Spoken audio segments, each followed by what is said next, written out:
alaikum wa rahmatullahi wa barakatuh. Nkwaniza leero ku programu yaffe obulamu nange Mariam Busenge nga bulijjo wano ku Salam TV olutimbe olw'emirembe njagala kukulisa yo gwe nnyabo sebo abava ku ssomero mukulikeeyo ko abava okukola abava mu butale abali bonna we muli abali e Kasese Eggulu Arua tubatumiddeko nnyonnyo abatawanyizibwa enkuba bambi sorry naye munaye nature is at its course ate mwegendereze enkuba ekyatonya tubakuutira wano ku programu yaffe eno mwetanire nnyo okwebaka mu butimba bw'ensiri ate mugeze okukiliyaringa ebitaba by'amazzi ebiri kumpi n'amaka gaffe tuleme okubeera n'ensiri eziyinza okutuleetera omusujja gw'ensiri olwaleero tugenda kwogera ku nsonga y'amaaso nga bwe nabagamba nga bulijjo amaaso gaffe kintu kikulu nnyo naddala mu mirembe gyaffe egya bulijjo mu mirimu gyaffe gye tukola bulijjo naye leero gwe tukyazizza Dr. Mukugu the only and only ophthalmologist in Uganda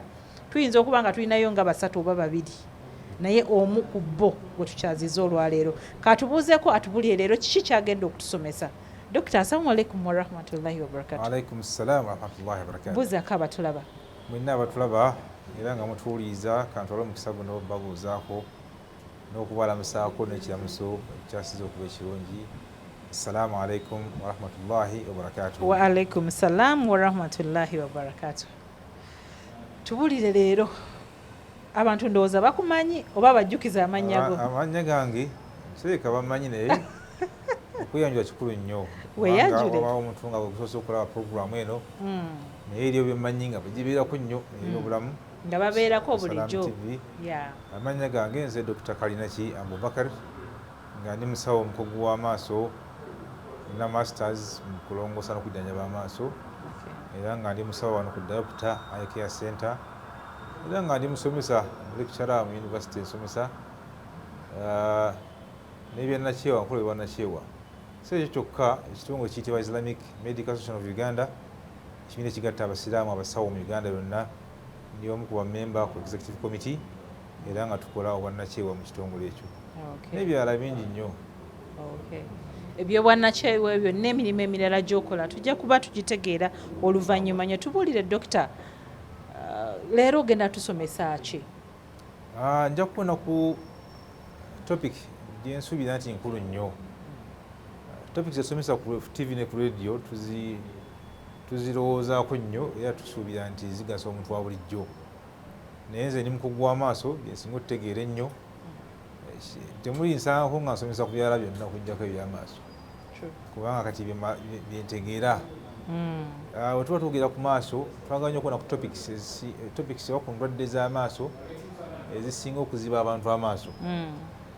Lwaki tuzikonako nti buli omu yenna ayagala okubeera nga alaba bulungi oba ku kyokubanga omuntu mulamu yenna omubiri mulamu alina byakola byonna akola bulungi naye omuntu okubanga asobola okulaba nomanya nti ono Mariam ono jjajja wange ono gundi naye oba otambudde ng'olaba nature ensi ezirabika obulungi oba kugamba amaaso gaffe TV etulaga ebiri ebweru so twagala nnyo okubona ku ndwadde z'amaaso eziyinza okuviirako omuntu okuziba amaaso oba okufuna ekifo ku maaso oba n'akendeera mu kulaba mu mbeera yonna.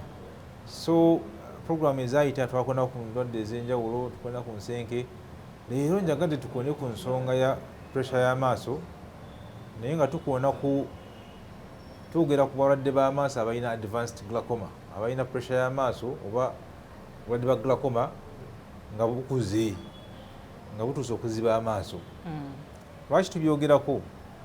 Tusomesa abantu ku nsonga zino basobole okuba nga beetangira okuziba amaaso nga okuziba okuva ku ndwadde ezisobola okuba preventable oba treatable.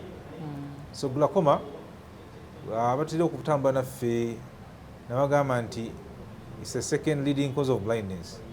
Ekirwadde namba 2 mu nsi yonna kyasinze okuziba abantu amaaso. Kitegeeza nti omuntu yenna wabanga talaba nga muzibe ebitundu bingi okubanga ekyavaako okubanga amaaso ge gafa pressure y'amaaso mweri.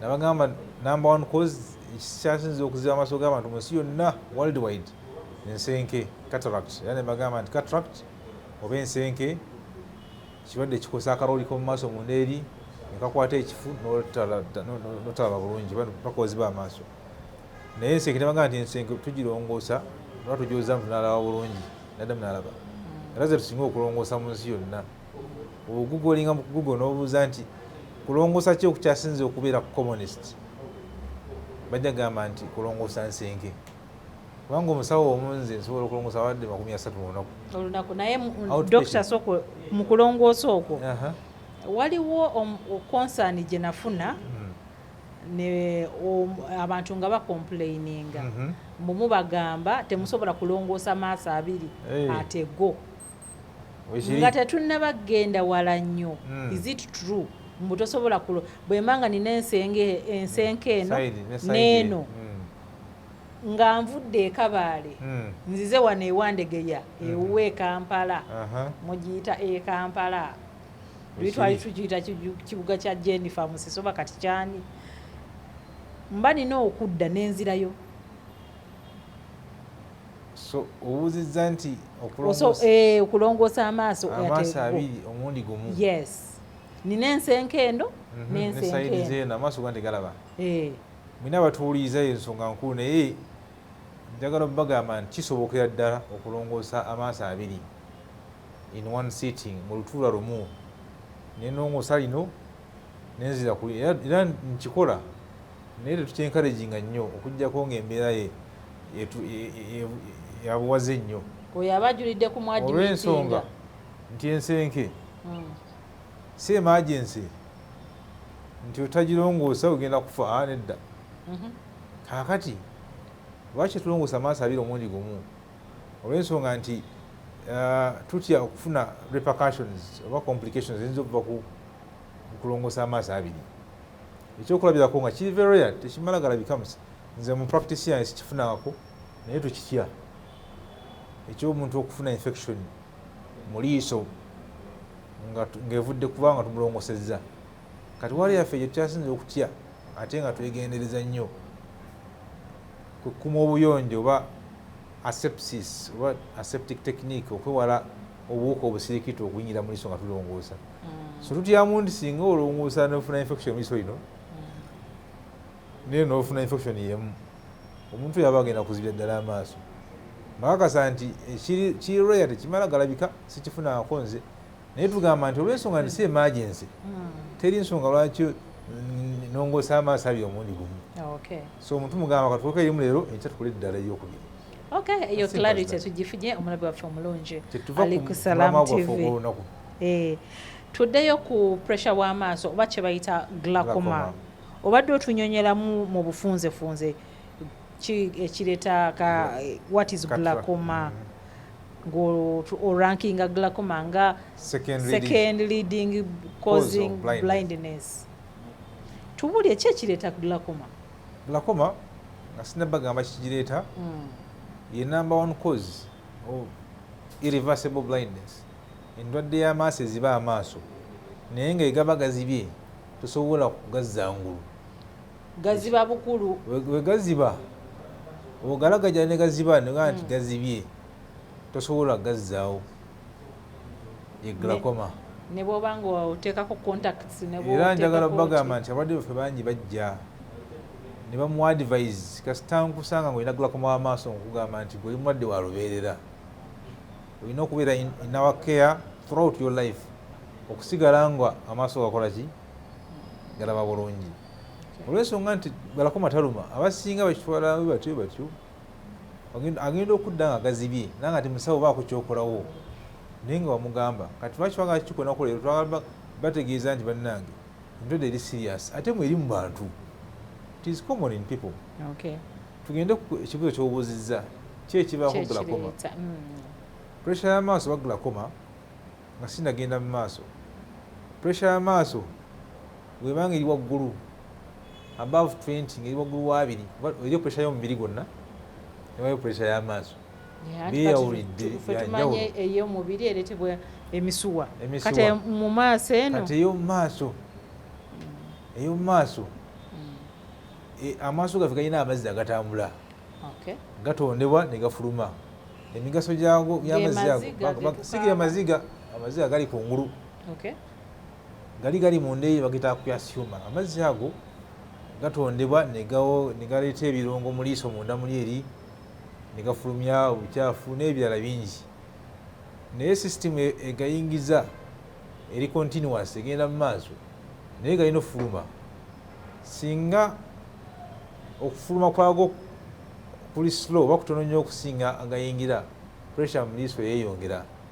Pressure we yeeyongera evaako akasimu tukayita optic nerve kekatwala message ku bwongo.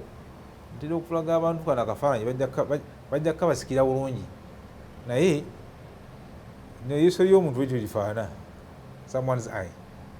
Kana amazzi gali mu maaso wano gatondebwa wano eno mabega eno ne gajja ne gafulumira wano ne gagenda, tosobola gawulira yadde. Naye singa gaba mangi gafulumira just kungulu nedda gasiga kungulu gano ga munda eri kati gafulumira wa galina we gafuluma ne gagenda mu misiwa ne gagenda ne gabeera absorbed. Si amaziga gali kungulu goza munyeera ki gano gali munda eri. Kati amazzi ago singa gayinjiwala pressure ebuildinga mu liiso kubanga liiso teriri nga baluuni nti ligaziwa. Kati pressure weeyongera ekosa kanaavu kano kagenda paka ku bwongo. Naavu eno bagita optic nerve erina waya akakadde kalamba n'okusoba obusuwa obutwala message ku bwongo osobole okulaba. Kati pressure netta bunaavuzi buno ne bufa. Weyinjiwala esalako blood supply esupplyinga naavu eno negenda nga esiriira paka wekola ki wefiira ddala. Era omuntu wajja mu ddwaliro omusawo omukugu w'amaaso ku levo yange n'abalala tufuba nnyo okukebera optic nerve eno nga tukozesa mashini zaffe zino ne bulenzi ne tulaba nekyayo tusobola okumanya nti kati nerve eno ekoze eki egenze esiriira. Soba naye pressure y'amaaso bwetyo befaanana glaucoma. Okugamba nti omuntu alina glaucoma kitegeeza nti mukebedde nepima ne pressure y'amaaso bwebanga eri waggulu nendaba ne signs za damage ku nerve eno mu liiso ne tukola test endala za visual fields tukakasa nti alina glaucoma. Naye kozi esooka yeyo njogeddeko evaako pressure y'amaaso. Naye omuntu yeetaaga okumanya nti ani alina chances emikisa emingi egifuna pressure y'amaaso. Nze nsubira nti kyekibu kyalina okuddamu ani alina okubeera ku bwerinde. Nga tonnagenda ku ekyo tubuulireyo-ko obubonero obulaga nti munnandiba nga ngenda kufuna pressure w'amaaso oba nina pressure w'amaaso nga sinaba kujjewuwo. Kaakati kino kyewuunyisa. Pressure y'amaaso oba glaucoma kyekirwadde omuntu kyabanga nakyo nga talina kabonero n'aka. Ogenda okujja gye tuli olowooza abantu bangi tebalina glaucoma eyo nga tebakimanyi. Era omuntu okumanya nti olina pressure y'amaaso n'okugigema nga bukyali ku screen nga kukeberako olinakuwona ku risk factors oba ani alina emikisa emingi egifuna pressure y'amaaso ojja kumanya nti nze neetaaga okugenda omusawo ankebereko. Nze mu practice yange wano mu ddwaliro omuntu yenna nga alina emyaka 4 n'okudda waggulu kuba kyekimu ekyongera emikisa okuba ne pressure y'amaaso aging. Emyaka 4 n'okudda waggulu nga sinagenda eyo n'omwana omuntu asobola okuzaala nga alina pressure y'amaaso glaucoma. Nejjuzi wano nafunyeyo omwana omukabebi myezi 5 nga kalina congenital glaucoma. So n'omwana omuntu ayinza okuzaalibwa nga alina pressure y'amaaso. Kati oyo oba ogenda mukola ki kubanga ne galubindi tasobola kuzambala. Sinagambako nti glaucoma tumujanjaba na galubindi alina treatment plan yayo kakati tujja tuka ku level. Ati ffe bwe twamanyira balemaani tuba tumanyi nti omuntu yenna kulwala amaaso galubindi. Era abamu batusesa wano abamu bandaba nga nfima galubindi balowooza ndi optician ndi musajja wa galubindi. Naye ffe mu by'amaaso mulimu section y'okusoma ku bya galubindi kubanga abantu bangi bazeetaaga.